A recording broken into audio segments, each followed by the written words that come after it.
전쟁에서는 먼 거리의 적을 타격할 수 있어야 합니다.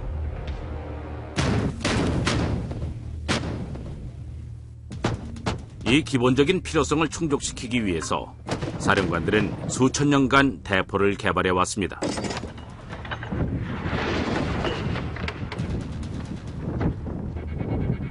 대포가 발달하면서 전쟁도 발달됐습니다. War's changed. It's different. Nobody's facing each other anymore. They don't even see each other, let alone know who they're killing. 이렇게 전쟁의 화력은 과거의 활과 화살에서 30km 밖에서도 불을 뿜는 현대의 대포에 이르기까지 긴 여정을 거쳤습니다.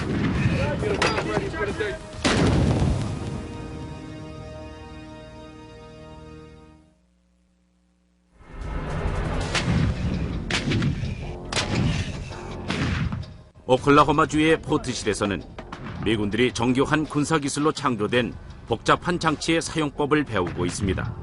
바로 대포입니다. 말 그대로 눈 깜짝할 사이에 가공할 위력을 발휘하는 무기죠. 이것은 M777 곡사포로 미 육군의 병기입니다. 포탄을 발사할 때 포 내부의 온도는 무려 섭씨 2500도까지 치솟습니다. 포신은 AK-47 공격용 소총의 7000배가 넘는 에너지를 수용할 수 있습니다. 발사된 포탄의 속도는 보잉 747기보다 3배나 빠르죠. 현대식 대포의 핵심 요소와 대포를 사용하는 방법은 수세기 동안 시행착오를 거치며 발전했습니다.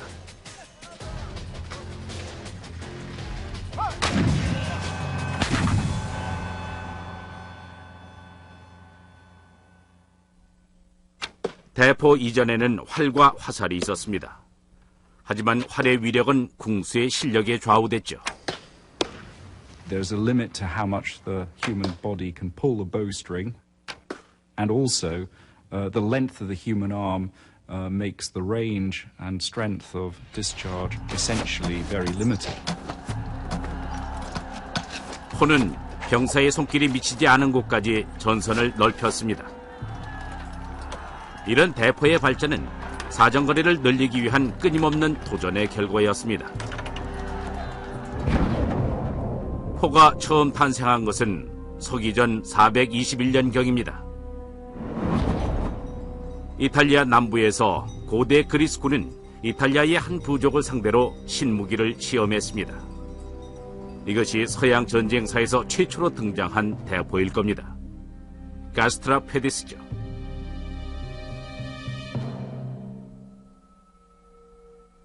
가스트라 페디스는 본질적으로 장력을 사용하는 기계 활입니다. 과거 대포 발명가들은 화살의 투척거리를 넓히기 위한 방법으로 소형 무기의 기계화를 연구했습니다.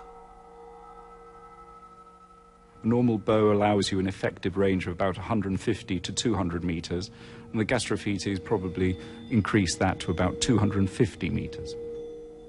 사정거리의 증가는 중요합니다. 특히 상대에게 포가 없는 경우엔 더 그렇습니다. 하지만 화살보다 더 무거운 것을 쏘려면 카스트라 페디스의 힘으로는 부족했습니다.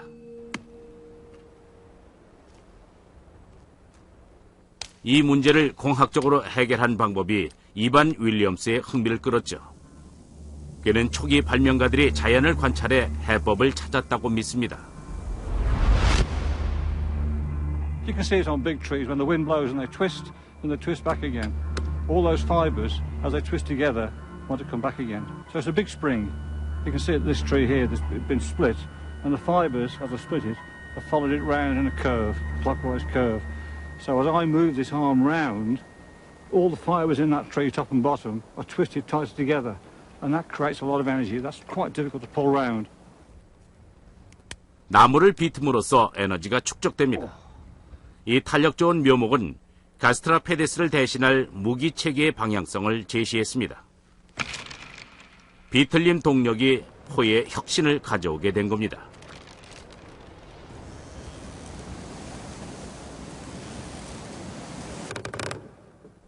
나무, 섬유, 심지어 인간의 머리카락도 밧줄이 될 수 있습니다. 그리고 이들 모두 비틀린 포의 동력원이 될 수 있죠. What you have to do is to crank it round, turn it round, spin it round somehow, rotate it so that you're harnessing that inherent natural force, control it, and then release it at precisely the right moment. 고대 그리스에서는 서기 3, 4세기 전에 다양한 종류의 비틀린 대포를 만들어 실험했습니다.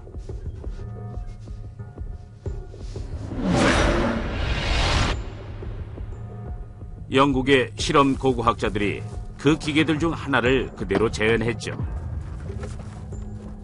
투석기라고 부르는 이 장치는 가스트라페데스보다 한 단계 높은 성능을 갖추었습니다.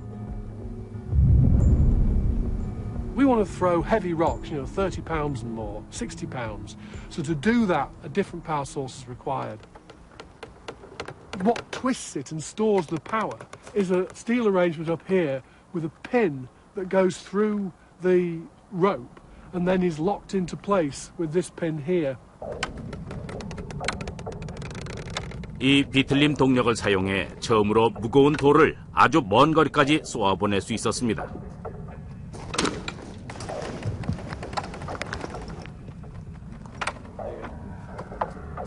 이 기술은 그리스에서 발명해냈죠. 그러나 고대 전쟁에서 포를 가장 훌륭하게 활용한 경우는 로마군이었습니다.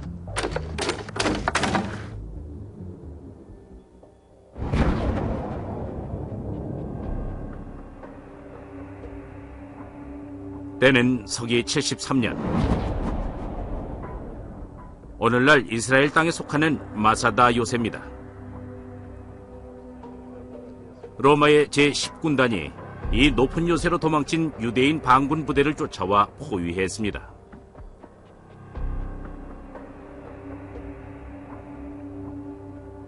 사막의 지표보다 400m나 더 높은 마사다는 난공불락처럼 보입니다.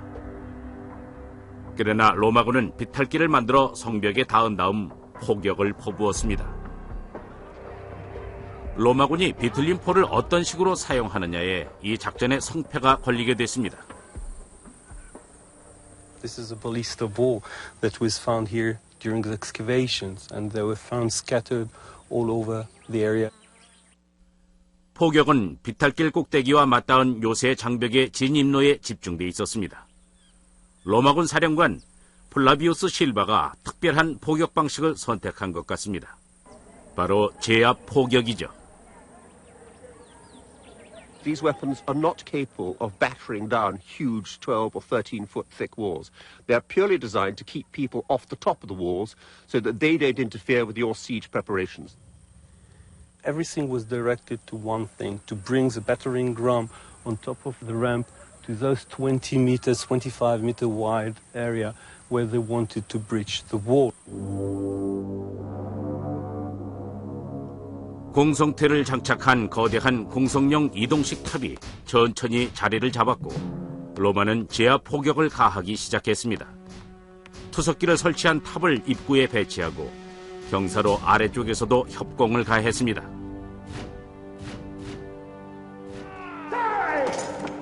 로마군은 투석기를 전술적으로 활용해 반란군을 제압할 수 있었습니다. 담장을 이용한 요새는 이런 공격에 매우 취약하니까요.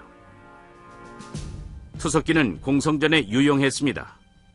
또한 로마 제국의 건립 과정과 수성전에서도 큰 역할을 맡게 됐죠. Technology reacts to pre-existing need. The Romans are going to be outnumbered everywhere they fight. If they're on the frontiers in Asia or Northwest Europe, the problem that they're going to face is they're going to have tribal armies that have far more combatants. You can harness technology to equal the odds so that one bolt can go through and kill 6, 7, 8, 9 people and make people so scared that they'll flee. 유대인 역사가인 조세퍼스는 투석기의 공포스러운 위력을 제일 먼저 접했습니다.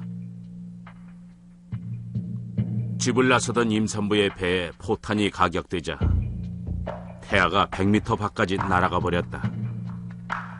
투석기의 힘은 끔찍했다. Artillery in the ancient world had a shock and awe value. The very visceral effects of the impact of projectile fire had a great demoralizing effect on defenders. 포는 이제 수많은 지휘관들의 표전 병기가 됐습니다. 손으로 펼치는 백병전으로는 더 이상 승리를 담보할 수 없었죠. 직접 사람을 죽이는 일도 줄어들었습니다. 원거리 타격이 가능한 무기가 전쟁의 방식을 바꾸기 시작했습니다.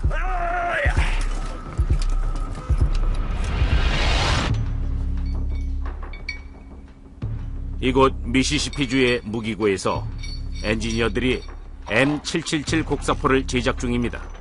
조립이 끝나면 포탄을 24km 이상 쏘아보낼 수 있는 위력을 갖춘 무기가 탄생할 겁니다.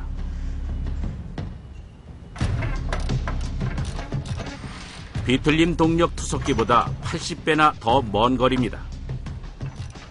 오늘날의 엔지니어들이 현대 대포의 사정거리를 최대로 늘리기 위해 연구하듯이 과거의 발명가들 역시 자신들이 만든 무기의 사정거리를 늘리려고 애를 썼습니다. 12세기에는 새로운 종류의 포가 전장에 출현했죠. 반동력 트리부스에는 중세에 만들어진 것 중 가장 막강한 무기입니다. 뒤틀림 기술로 만들어낼 수 있는 힘을 월등히 능가했습니다.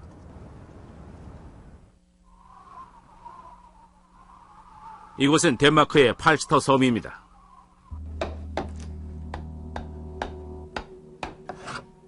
중세 연구소의 본거지죠. 이곳의 사람들은 과거의 기술을 재창조하느라 여념이 없습니다. 트리부스의 공법은 그들의 주특기 중 하나입니다.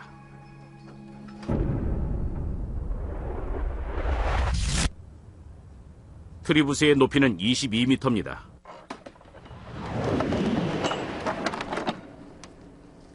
SUV 차량 넉 대에 버금가는 반동력을 주동력으로 이용해 작동됩니다. When we build a machine like this one, we lack 1,000 years of experience. That's why you call it experimental archaeology. You have to try and try and try. Ja, så må jeg gerne begynde at gå. 이 무기는 인력이 많이 필요합니다.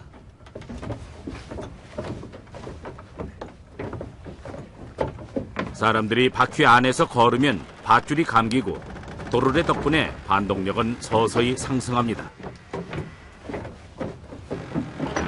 한편 이번 실험에 쓰일 원거리 목표물까지의 거리는 약 400m 정도입니다.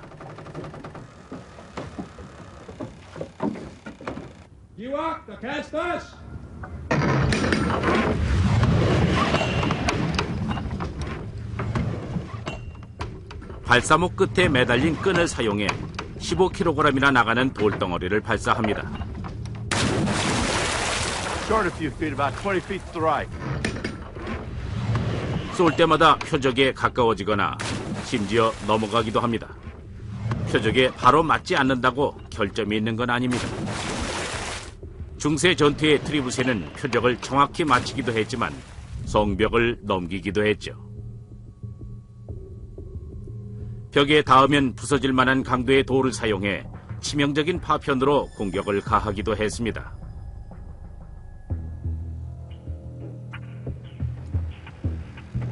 기록에 따르면 공포감을 조성하는 데 쓰이기도 했다고 합니다.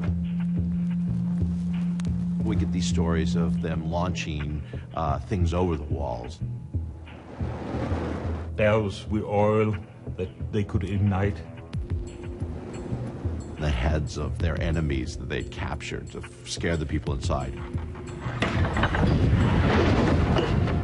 We even have sources that tell us that they sent back captured spies, enemies, and you knew they were landed when the cry stopped.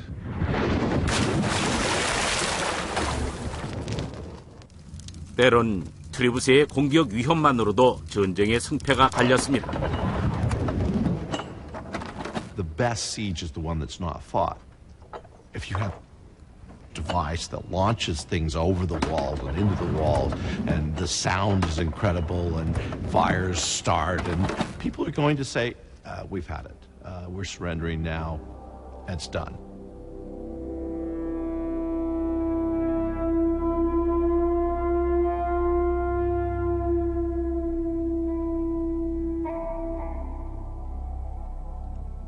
요새를 건축하는 자들은 대응책을 만들어야 했습니다. 그들은 성벽의 두께를 몇 배로 늘려 겹겹이 쌓고 구조물을 중심부에 배치하는 방법을 선택했죠.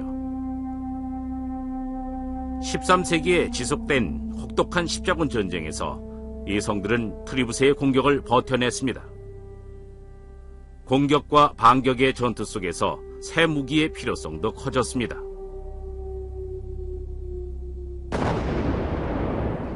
그들은 드디어 화약을 사용하게 됐습니다. 전쟁의 발전사에서 가장 중요한 진전 중 하나죠.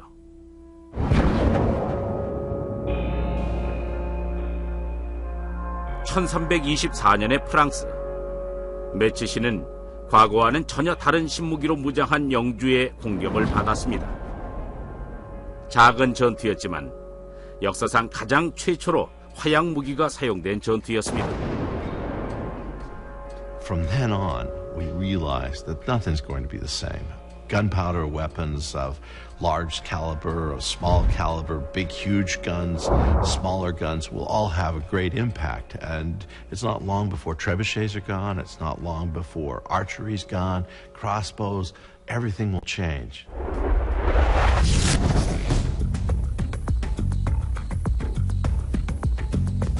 오늘날 대포의 포신은 엄청난 압력을 견딜 수 있습니다. 모든 미군이 현대적인 대포를 소유하기 전까지는 과거의 포신으로 어떻게든 견뎌야 했죠. 이곳 애리조나 사막 한가운데에서는 포신을 개발합니다. 유마의 군 시험장에서요. All stations, stand by for a 5-second countdown. Tube round number 45 in 5, 4, 3, 2, 1.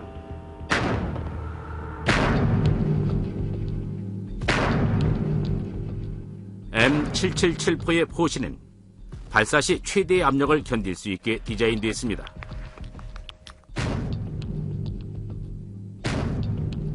후미, 즉 포미에 포탄을 장착하는 방식입니다. 무겁고 폭발성이 강한 포탄을 엄청난 압력과 뜨거운 고온을 가해 발사하게 됩니다. 포신은 강철을 주 재료로 사용해 일체 성형 방식으로 만들었기 때문에 그 압력을 견뎌낼 수 있습니다. 500년 전의 대포 기술은 대나무를 사용한 제품보다야 많이 발전했지만 현대의 대포에는 비할 바가 아니었죠.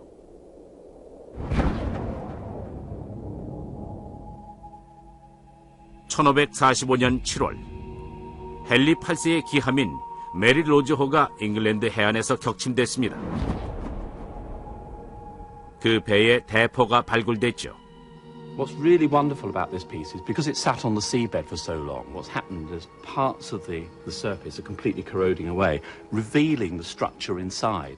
It's made of long strips of iron, which we call staves, which you can see along the top here, and they run the whole length of the barrel. And around it, they put rings and hoops of iron. 부식이 일어나 나무통과 비슷하게 생긴 건조물이 드러났습니다.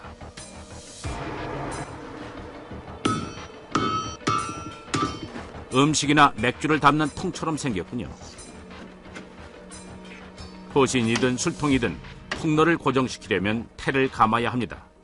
대포는 나무 통로를 철제로 대신했을 뿐입니다.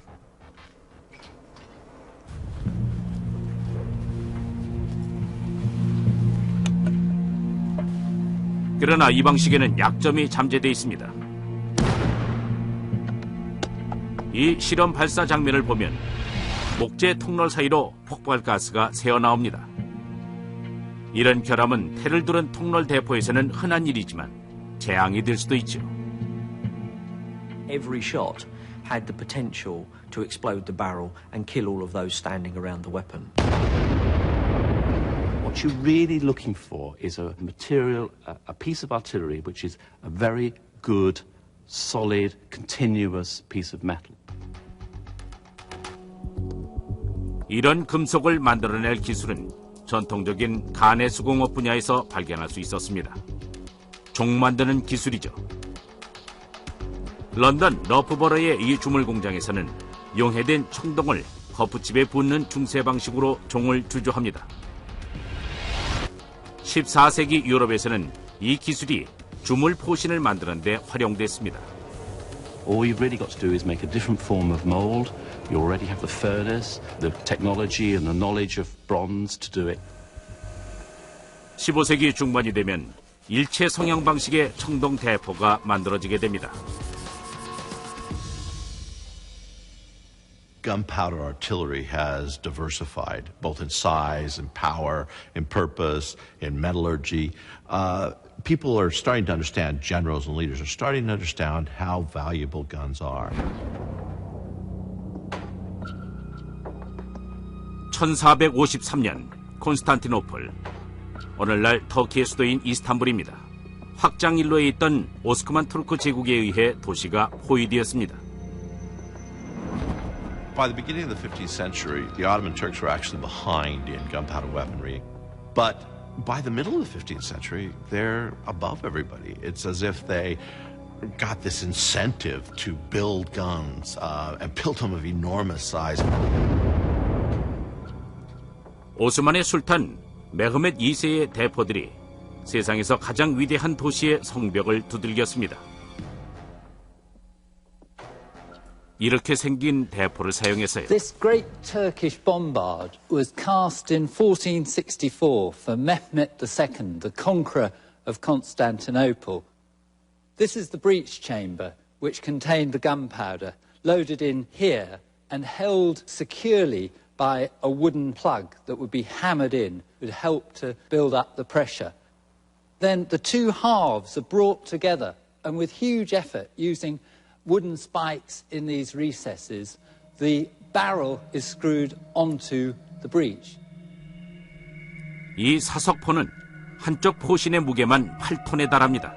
So the barrel's already been screwed together. It needs to be loaded with one of these massive stone granite cannonballs weighing over 600 pounds. 약 2개월간의 공격 끝에 콘스탄티노플의 성벽 전체가 이 폭격을 견디지 못하고 무너졌습니다.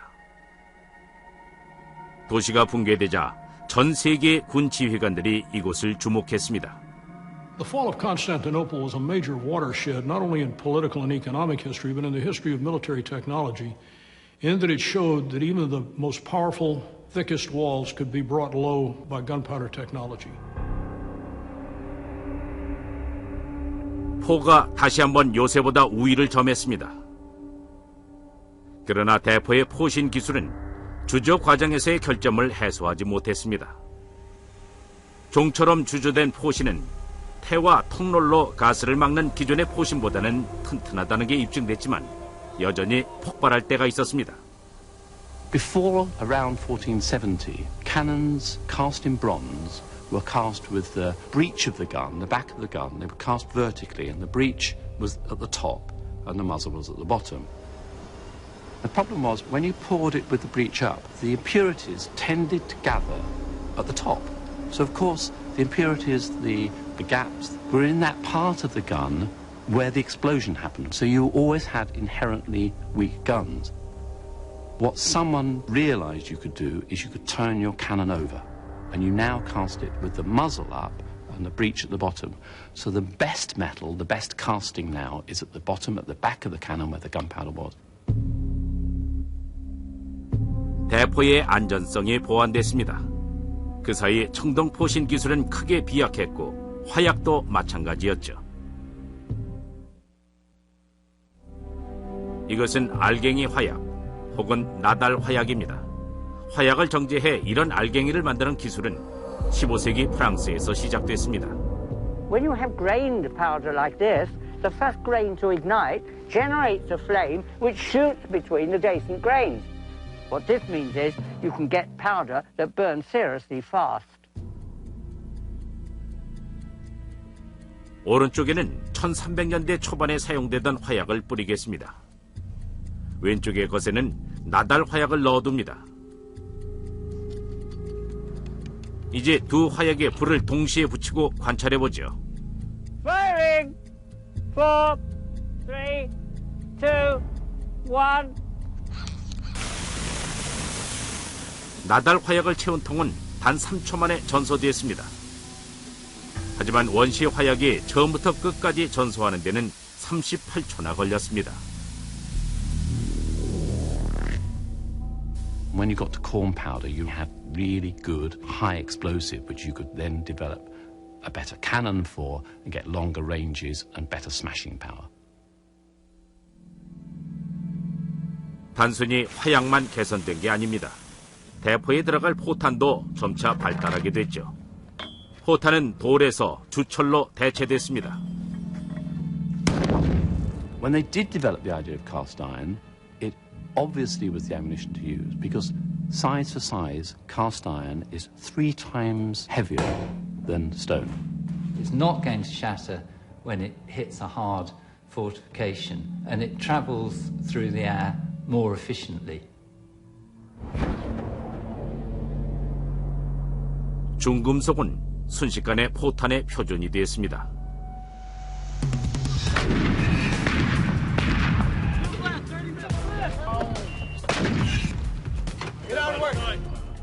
표적을 맞추지 못하면 강력한 포탄도 무용지물입니다. 그래서 사수들은 수많은 발포 훈련을 통해 정확도를 높이게 됩니다. We're a precise organization, and we deal in precision. We, as artillerymen, measure many aspects of what we do. We measure the muzzle velocity, the speed at which the round departs the tube. We measure the weather so that we take into account for that. We measure the accuracy of the target so that we know exactly where that is.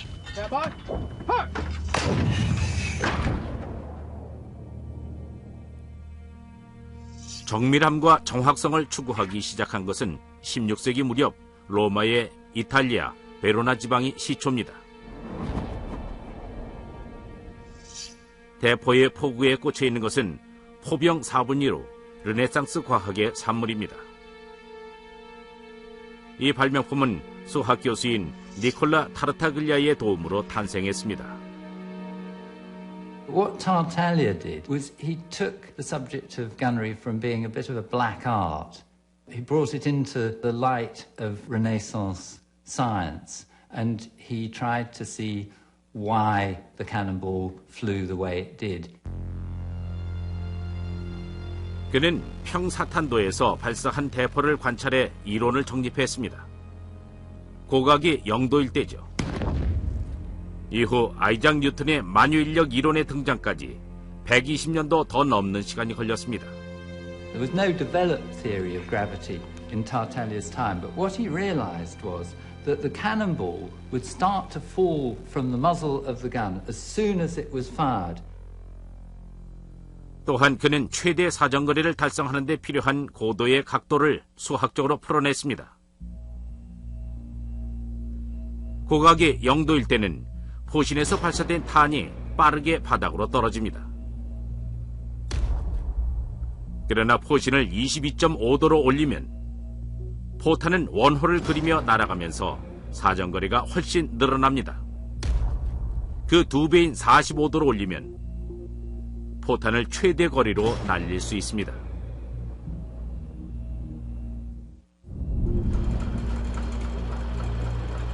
산업혁명기를 거치면서 대포는 혁신적인 다음 단계로 진입하게 됩니다.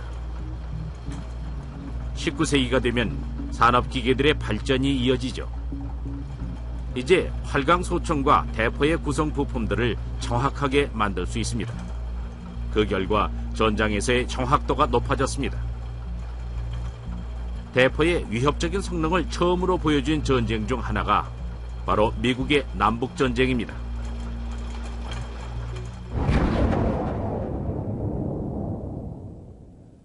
메릴랜드의 앤티텀 강입니다.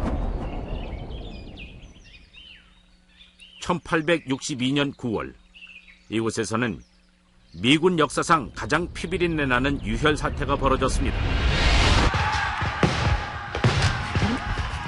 이날 새로운 대포에 의한 사상자는 2만 명이 넘었습니다.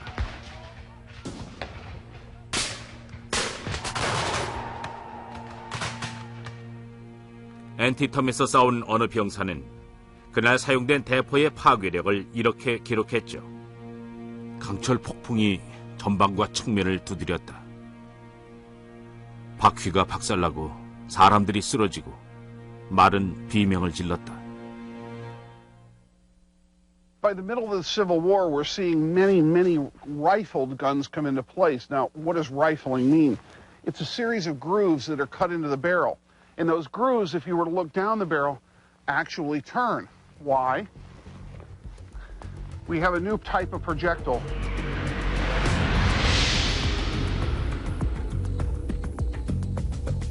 발사된 탄환을 초고속 카메라로 촬영한 영상을 보면 긴 탄환이 공중에서 어떻게 날아가는지를 잘 알 수 있습니다. 지금 이 포탄은 음속의 2.5배로 날아가는 중입니다. 강선 포신에서 발사된 포탄은 회전하면서 날아가므로 정확도가 엄청나게 높아졌습니다.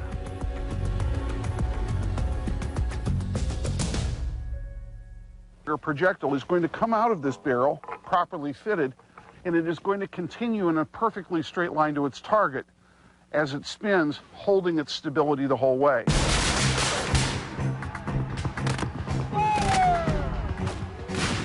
앤티텀 전투에서 강선 총포를 보유한 북군의 사정거리는 2배였습니다. 남군의 활강포와 정확도가 더 높아진 북군의 강선 총포가 정면으로 맞붙은 덩커처치 전장에서 남군은 엄청난 희생자를 냈습니다. The Confederate artillerists actually refer to that battle as artillery hell. And this is where the opposition of smoothbore and rifled cannons really shows itself in its deadliest possible form. 강선 총포와 활강 총포의 발포를 비교해보면 정확도의 차이가 어느 정도인지 극명히 드러납니다. 남북전쟁 때 사용됐던 나폴레옹 활강포를 준비하고 표적을 설치했습니다. 거리는 140m입니다.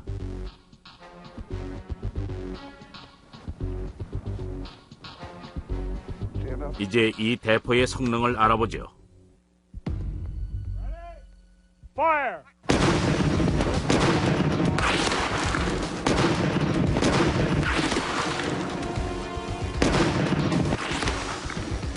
이 정도의 짧은 거리라면 활강 포탄도 적중률이 높은 것 같아 보입니다. 그러나 총 5발 중에 정중앙을 맞춘 건 하나도 없죠. 이번에는 1861년산 패럿 강선 대포 차례입니다. 길어진 포탄이 회전하며 날아가는 발포 형식입니다. Fire! Wow. Move!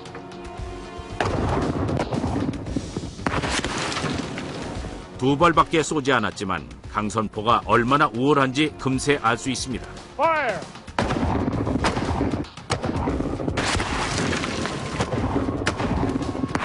Ha-ha! Right down the ball. Exactly down the center. Perfect dead center bullseye.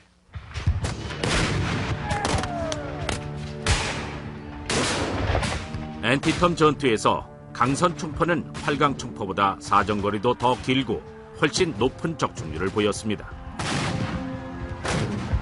Civil War battles would have taken place using this type of munition at 600, 700, even 1,000 yards. And at that point, this circle becomes much larger, possibly as large as 20 feet, which means these may have missed their target entirely.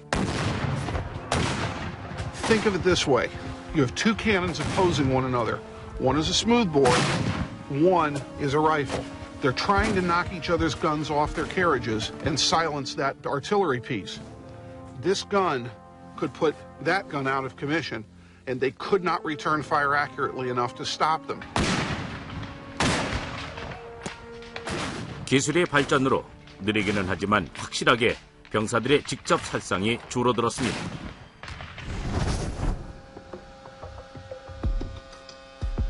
대포는 오랫동안 발전돼 왔지만 그 본질은 M777포에도 고스란히 남아 있습니다.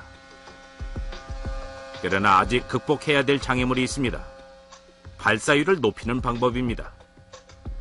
해답은 반동을 다루는 기술에 들어 있습니다. 원촌, stop. Clear? 이 기계는 대포의 주퇴 복잡위를 검사하죠. One of the major problems with artillery was that every time you fired it, you'd have to put the gun back into position after firing because of the immense recoil that was produced. 이 M777을 쏠 때 엄청난 힘이 발생됩니다. 반동을 막기 위한 장치가 없다면 발포 후 몇 미터 정도 뒤로 밀리게 될 겁니다. 그렇다면 분당 발사율은 심각하게 낮아지겠죠. 1890년 프랑스군의 엔지니어들이 혁신적인 대포를 개발했습니다. 대포의 반동 문제를 해결한 것이죠. 바로 이것입니다. 프랑스의 75mm 포입니다. 이 1920년대 모델은 오클라호마주 포트실의 미 육군 포병학교에서 제식 행사에 사용되고 있습니다. This is the grandfather of all modern artillery. Et on voulait avoir un tir beaucoup plus rapide, un canon plus efficace, qu'on ne devait pas repointer, remettre en position après chaque tir.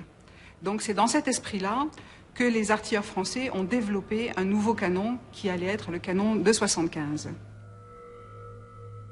개발은 비밀리에 진행됐습니다. 그러나 군사적으로 경쟁국이었던 독일에서 19세기 후반 첩보 작전을 펼쳤습니다. 대포의 디자인을 노린 작전이었습니다. 그러나 프랑스의 포병 대장이 그들보다 한 발 앞섰습니다. Il a organisé des séances de tir en se doutant bien que des espions allemands allaient venir voir ce qui se passait en France. Et c'est grâce à cette opération. 시범 대포에는 가장 중요한 요소가 빠져 있었습니다. 바로 공유압 주퇴 복좌기입니다. 대포를 발포하면 한쪽 약실 안에 기름이 뒤로 밀려갑니다. 그리고 또 다른 약실 안에 질소가스는 그 반대 방향으로 흐르면서 강철봉을 밀어내 포신을 원래 위치로 되돌려 놓게 됩니다. 프랑스의 75mm 포가 등장하기 전까지 대포의 표준 발포율은 분당 10발 정도였습니다.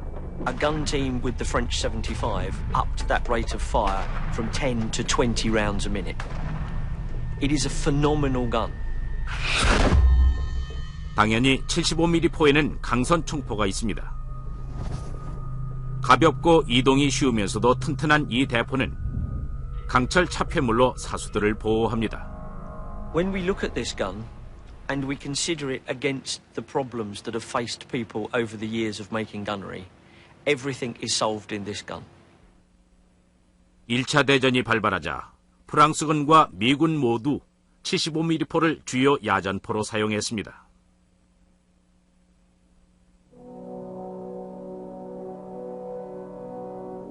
(1914년의) 프랑스 서부전선. 이전과 다른 대포의 사용법이 전쟁을 완전히 다른 양상으로 몰고 가게 됩니다.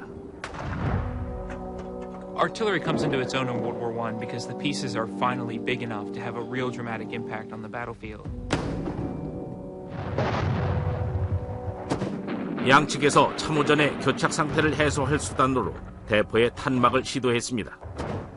전술로서의 탄막은 최소한 1세기 이전에 나폴레옹 전쟁 때 형성됐죠. 그러나 지금은 엄청난 수의 대포가 대량으로 밀집해 공격할 수 있습니다. 대포들은 그 어느 때보다 더 멀리 쏠 수 있고 빨라졌으며 파괴적이었습니다. 이 대량 포격은 미리 정해진 시간에 시작되고 끝났습니다. 보병이 돌격할 수 있도록 길을 터주기 위해서입니다. Only the artillery can flatten enemy barbed wire. Only artillery can destroy the trenches. Only artillery can destroy enemy artillery. So everything in World War I is going to fall on the artillery. 중세의 트리부스에서 시작된 발전은 이제 끔찍한 결과를 만들어냅니다. 대포가 근접 무기로 완성된 것입니다. These shells that they're firing could explode into 1,000 pieces. These shells that they're firing could be airburst shrapnel shells that pepper the ground with burning pieces of lead.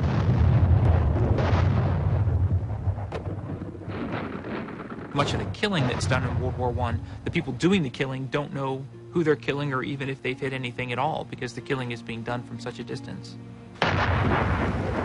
이제 전투는 몇 킬로미터 밖에서도 벌어질 수 있습니다.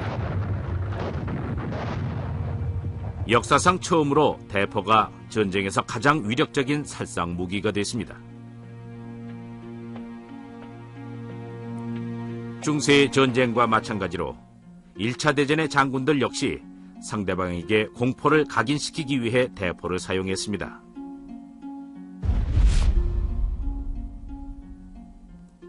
독일의 파리포는 괴물이었습니다. 포신의 길이가 무려 40m였고 사수도 80명이나 필요했습니다. 1918년 이 포탄은 121km의 거리를 날아가 파리 시내에 떨어지게 됩니다. To build a weapon which will fire a shell weighing about a ton that far consistently is incredible. 이렇게 멀리 포탄을 발사하기 위해서 독일 과학자들은 지구의 자전은 물론 둥근 지표면까지 전부 고려해야 했습니다. 그 결과 포탄의 위치가 최고점일 때는 성층권까지 다다르게 됐습니다. 그 높이에선 공기 저항이 줄어들기 때문에 포탄이 더 멀리 날아갈 수 있죠.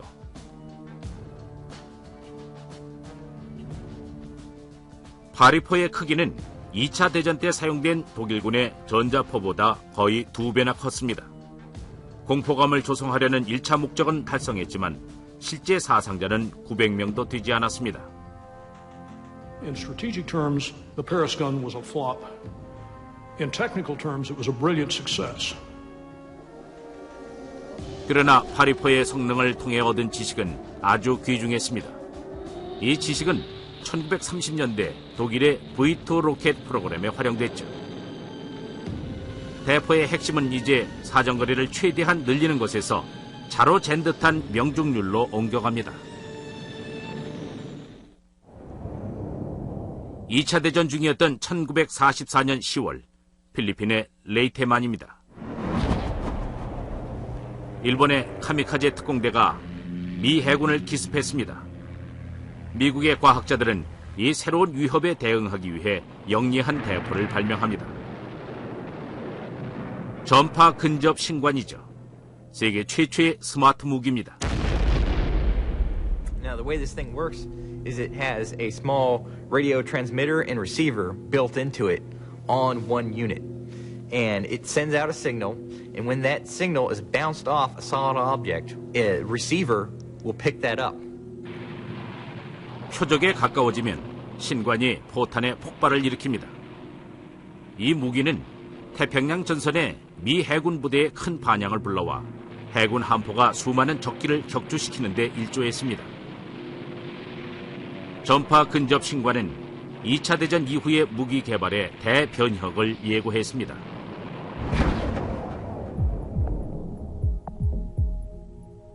현대의 기술 공법 시스템은 과거 인간이 하던 일을 대부분 대신하고 있습니다.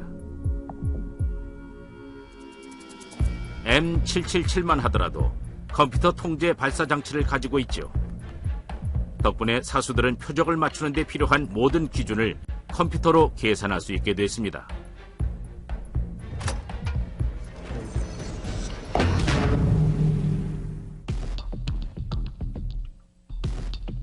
무기의 기술적인 발전은 최근 한층 더 진전된 형태로 나타났습니다.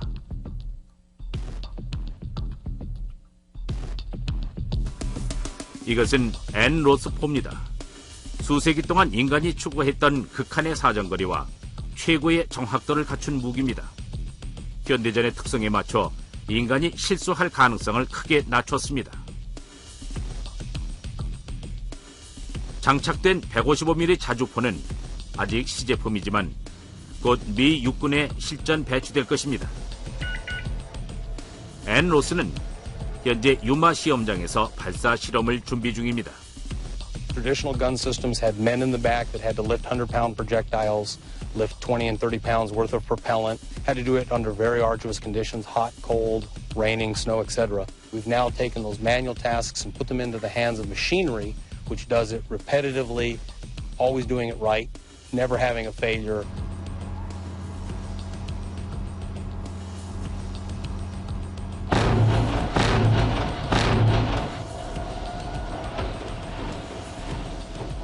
자동화는 혁신입니다.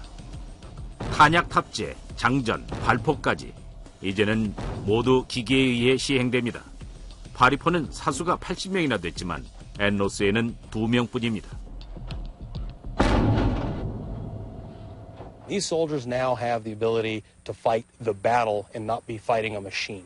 They're looking at what's going on around them. They're looking at what their commander's asking them to do. They're looking at the terrain. Instead of worrying about, is the next round loaded? Is the next round on board? I have a machine that does that for them. 대포는 2500년 전부터 전쟁의 일부분이었습니다. 세월이 흐르면서 포의 사정거리, 정확성, 파괴력, 그리고 기술공학적 성능이 꾸준히 발전해 최고의 경지에 달했죠. 대포의 발달은 새로운 현대전의 유형을 탄생시켰고 원거리 전투 덕에 직접적인 살상은 줄어들었습니다. 대포는 앞으로도 오랫동안 전쟁에 사용될 것입니다.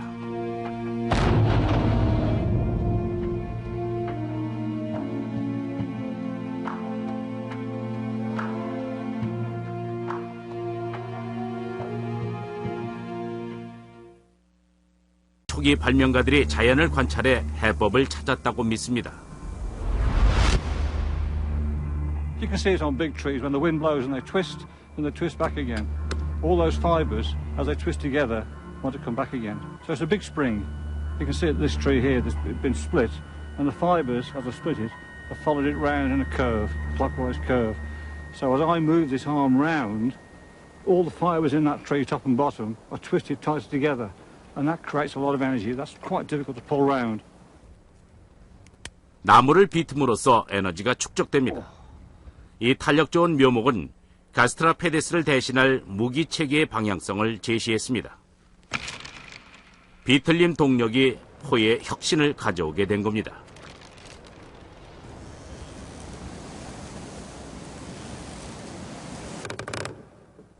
나무, 섬유, 심지어 인간의 머리카락도 밧줄이 될 수 있습니다. 그리고 이들 모두 비틀림 포의 동력원이 될 수 있죠. What you have to do is to crank it round, turn it round, spin it round somehow, rotate it so that you're harnessing that inherent natural force, control it, and then release it at precisely the right moment. 고대 그리스에서는 서기 3, 4세기 전에 다양한 종류의 비틀림 대포를 만들어 실험했습니다.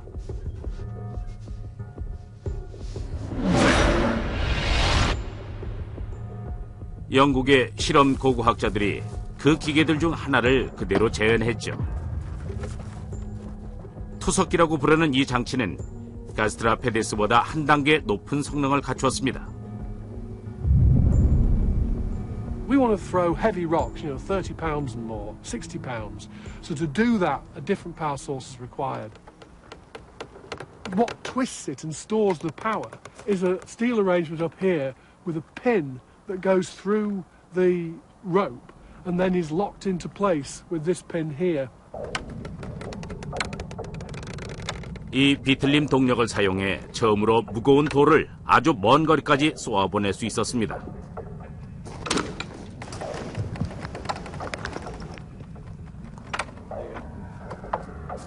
이 기술은 그리스에서 발명해냈죠. 그러나 고대 전쟁에서 포를 가장 훌륭하게 활용한 경우는 로마군이었습니다.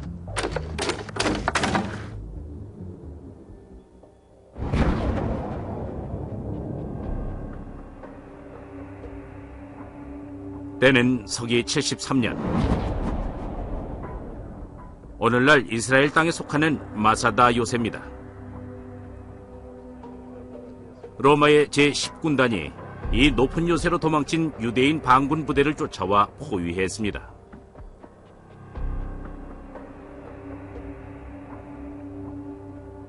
사막의 지표보다 400m나 더 높은 마사다는 난공불락처럼 보입니다. 그러나 로마군은 비탈길을 만들어 성벽에 닿은 다음 포격을 퍼부었습니다. 로마군이 비틀림 포를 어떤 식으로 사용하느냐에 이 작전의 성패가 걸리게 됐습니다.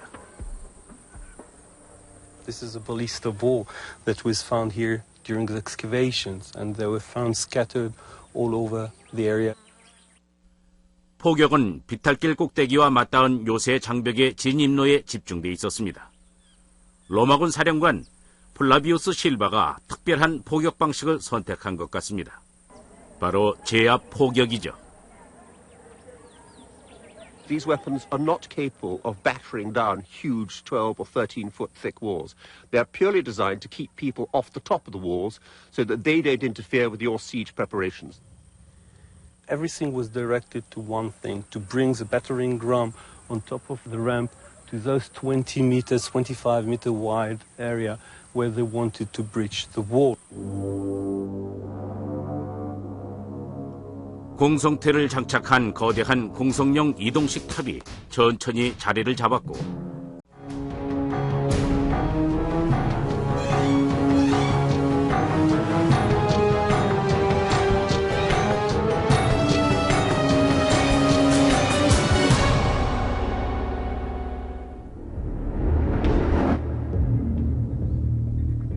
전쟁에서는 먼 거리의 적을 타격할 수 있어야 합니다.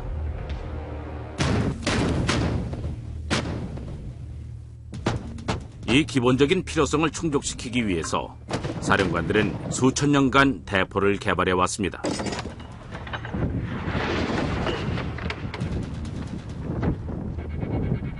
대포가 발달하면서 전쟁도 발달됐습니다. The war's changed. It's different. Nobody's facing each other anymore. They don't even see each other, let alone know who they're killing. 이렇게 전쟁의 화력은 과거의 활과 화살에서 30km 밖에서도 불을 뿜는 현대의 대포에 이르기까지 긴 여정을 거쳤습니다.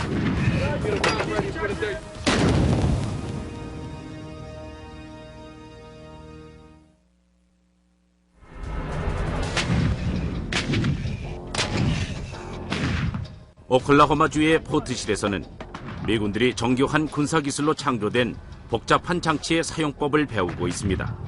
바로 대포입니다. 말 그대로 눈 깜짝할 사이에 가공할 위력을 발휘하는 무기죠. 이것은 M777 곡사포로 미 육군의 병기입니다. 포탄을 발사할 때 포 내부의 온도는 무려 섭씨 2500도까지 치솟습니다. 포신은 AK-47 공격용 소총의 7000배가 넘는 에너지를 수용할 수 있습니다.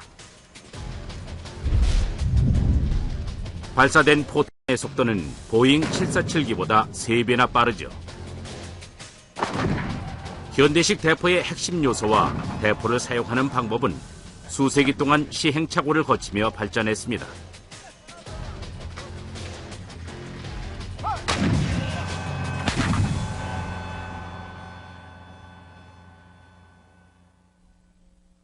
대포 이전에는 활과 화살이 있었습니다. 하지만 활의 위력은 궁수의 실력에 좌우됐죠. There's a limit to how much the human body can pull the bowstring, and also the length of the human arm makes the range and strength of discharge essentially very limited. 포는 병사의 손길이 미치지 않은 곳까지 전선을 넓혔습니다. 이런 대포의 발전은 사정거리를 늘리기 위한 끊임없는 도전의 결과였습니다. 포가 처음 탄생한 것은 서기전 421년경입니다. 이탈리아 남부에서 고대 그리스군은 이탈리아의 한 부족을 상대로 신무기를 시험했습니다. 이것이 서양 전쟁사에서 최초로 등장한 대포일 겁니다. 가스트라 페디스죠.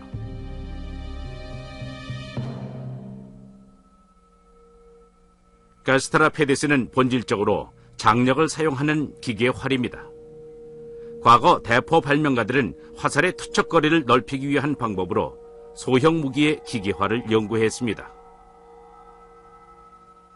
A normal bow allows you an effective range of about 150 to 200 meters, and the Gastrophetes probably increased that to about 250 meters. 사정거리의 증가는 중요합니다. 특히 상대에게 포가 없는 경우엔 더 그렇습니다. 하지만 화살보다 더 무거운 것을 쏘려면 카스트라페디스의 힘으로는 부족했습니다.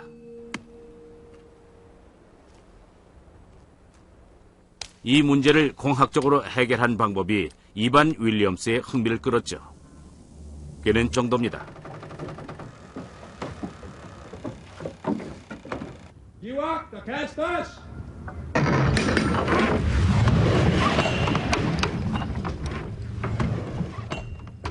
발사목 끝에 매달린 끈을 사용해 15kg이나 나가는 돌덩어리를 발사합니다. Short a few feet, about 20 feet to the right. 쏠 때마다 표적에 가까워지거나 심지어 넘어가기도 합니다. 표적에 바로 맞지 않는다고 결점이 있는 건 아닙니다. 중세 전투의 트리부세는 표적을 정확히 맞히기도 했지만 성벽을 넘기기도 했죠. 벽에 닿으면 부서질 만한 강도의 돌을 사용해 치명적인 파편으로 공격을 가하기도 했습니다.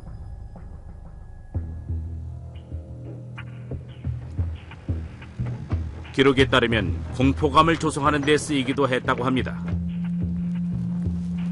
We get these stories of them launching things over the walls.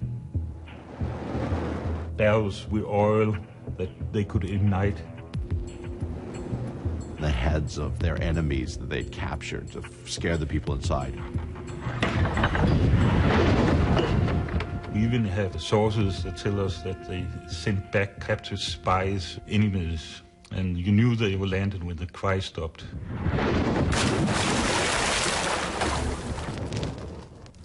때론 트리부세의 공격 위험만으로도 전쟁의 승패가 갈렸습니다. The best siege is the one that's not fought. If you have device that launches things over the walls and into the walls, and the sound is incredible, and fires start, and people are going to say, we've had it. We're surrendering now. It's done.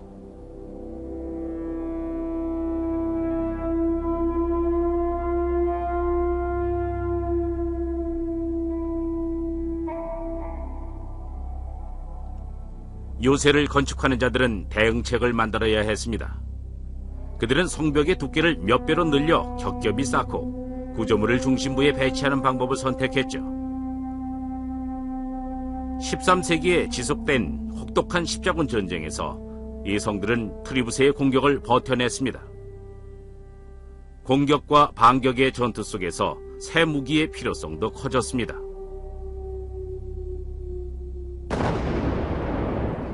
그들은 드디어 화약을 사용하게 됐습니다.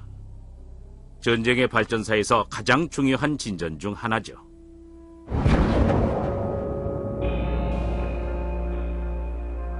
(1324년의) 프랑스, 메치시는 과거와는 전혀 다른 신무기로 무장한 영주의 공격을 받았습니다. 작은 전투였지만 역사상 가장 최초로 화약 무기가 사용된 전투였습니다. From then on, we realized that nothing's going to be the same. Gunpowder weapons of large caliber, of small caliber, big, huge guns, smaller guns will all have a great impact. And it's not long before trebuchets are gone. It's not long before archery's gone, crossbows, everything will change.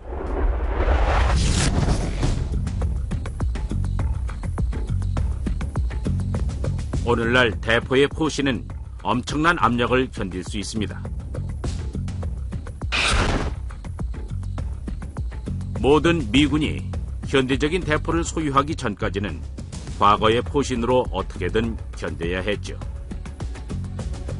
이곳 애리조나 사막 한가운데에서는 포신을 개발합니다. 유마의 군 시험장에서요.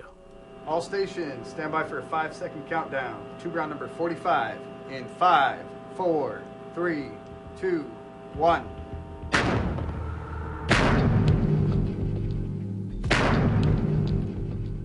M777포의 포신은 발사 시 최대의 압력을 견딜 수 있게 디자인되었습니다.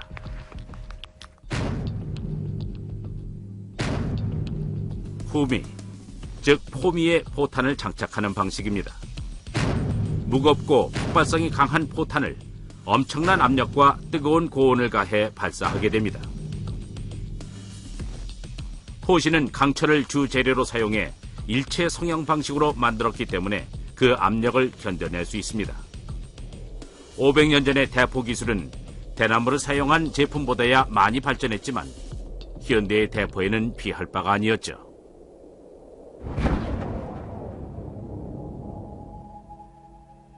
(1545년 7월) 헨리 8세의 기함인 메리 로즈호가 잉글랜드 해안에서 격침됐습니다. 그 배에 대포가 발굴됐죠. What's really wonderful about this piece is because it's sat on the seabed for so long, what's happened is parts of the surface are completely corroding away, revealing the structure inside. It's made of long strips of iron, which we call staves, which you can see along the top here, and they run the whole length of the barrel. And round it, they put rings and hoops of iron. 부식이 일어나 나무통과 비슷하게 생긴 건조물이 드러났습니다.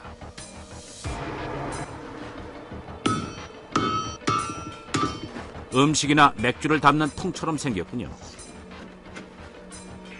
포신이든 술통이든 통로를 고정시키려면 태를 감아야 합니다. 대포는 나무 통로를 철제로 대신했을 뿐입니다.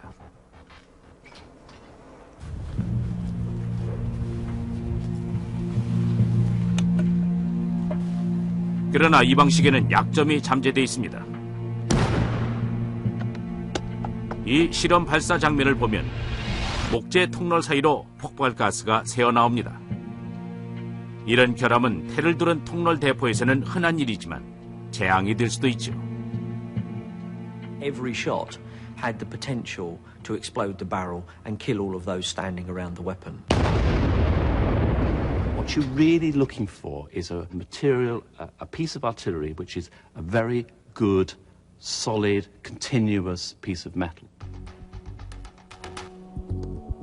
이런 금속을 만들어낼 기술은 전통적인 간의 수공업 분야에서 발견할 수 있었습니다.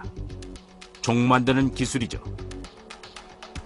런던 러프버러의 이 주물 공장에서는 용해된 청동을 거푸집에 붓는 중세 방식으로 종을 주조합니다. 14세기 유럽에서는 이 기술이 주물 포신을 만드는 데 활용됐습니다. All you've really got to do is make a different form of mold. You already have the furnace, the technology and the knowledge of bronze to do it. 15세기 중반이 되면 일체 성형 방식의 청동 대포가 만들어지게 됩니다. Gunpowder artillery has diversified, both in size and power, in purpose, in metallurgy. People are starting to understand, generals and leaders are starting to understand how valuable guns are. 1453년 콘스탄티노플, 오늘날 터키의 수도인 이스탄불입니다. 확장일로에 있던 오스크만 투르크 제국에 의해 도시가 포위되었습니다. By the beginning of the 15th century, the Ottoman Turks were actually behind in gunpowder weaponry. But by the middle of the 15th century, they're above everybody. It's as if they got this incentive to build guns and build them of enormous size. 오스만의 술탄 메흐멧 2세의 대포들이 세상에서 가장 위대한 도시의 성벽을 두들겼습니다.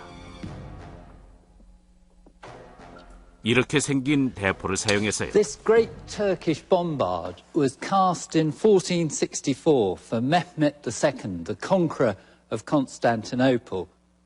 This is the breach chamber, which contains. 로마는 지하 포격을 가하기 시작했습니다. 투석기를 설치한 탑을 입구에 배치하고 경사로 아래쪽에서도 협공을 가했습니다. 로마군은 투석기를 전술적으로 활용해 반란군을 제압할 수 있었습니다. 담장을 이용한 요새는 이런 공격에 매우 취약하니까요. 투석기는 공성전에 유용했습니다.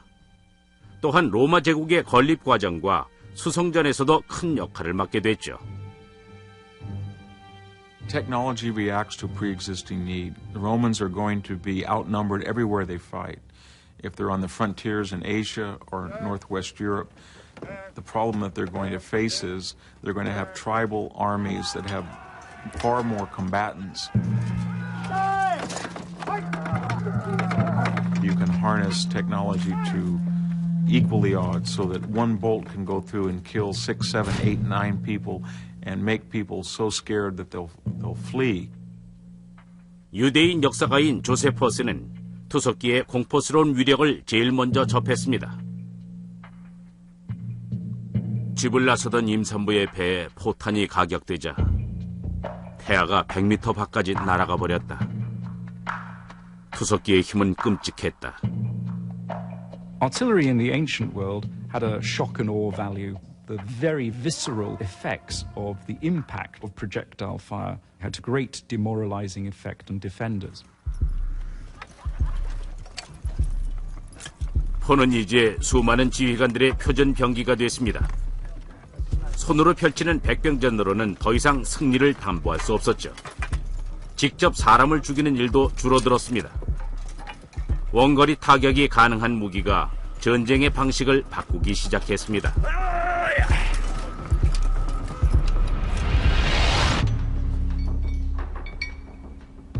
이곳 미시시피주의 무기고에서 엔지니어들이 M777 곡사포를 제작 중입니다.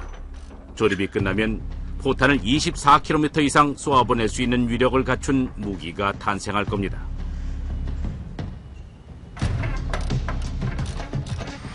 비틀림 동력 투석기보다 80배나 더 먼 거리입니다. 오늘날의 엔지니어들이 현대 대포의 사정거리를 최대로 늘리기 위해 연구하듯이 과거의 발명가들 역시 자신들이 만든 무기의 사정거리를 늘리려고 애를 썼습니다. 12세기에는 새로운 종류의 포가 전장에 출현했죠. 반동력 트리부스에는 중세에 만들어진 것 중 가장 막강한 무기입니다. 뒤틀림 기술로 만들어낼 수 있는 힘을 월등히 능가했습니다.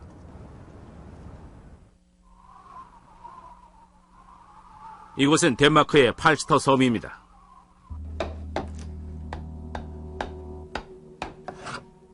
중세 연구소의 본거지죠. 이곳의 사람들은 과거의 기술을 재창조하느라 여념이 없습니다.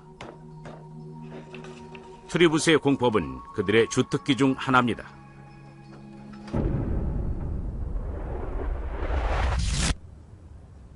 트리부스의 높이는 22m입니다.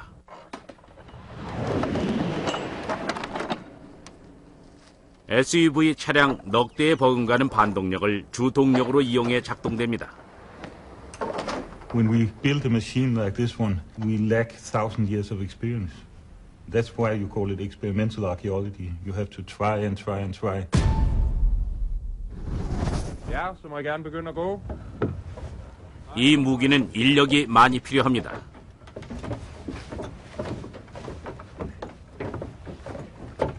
사람들이 바퀴 안에서 걸으면 밧줄이 감기고 도르래 덕분에 반동력은 서서히 상승합니다. 한편 이번 실험에 쓰일 원거리 목표물까지의 거리는 약 400m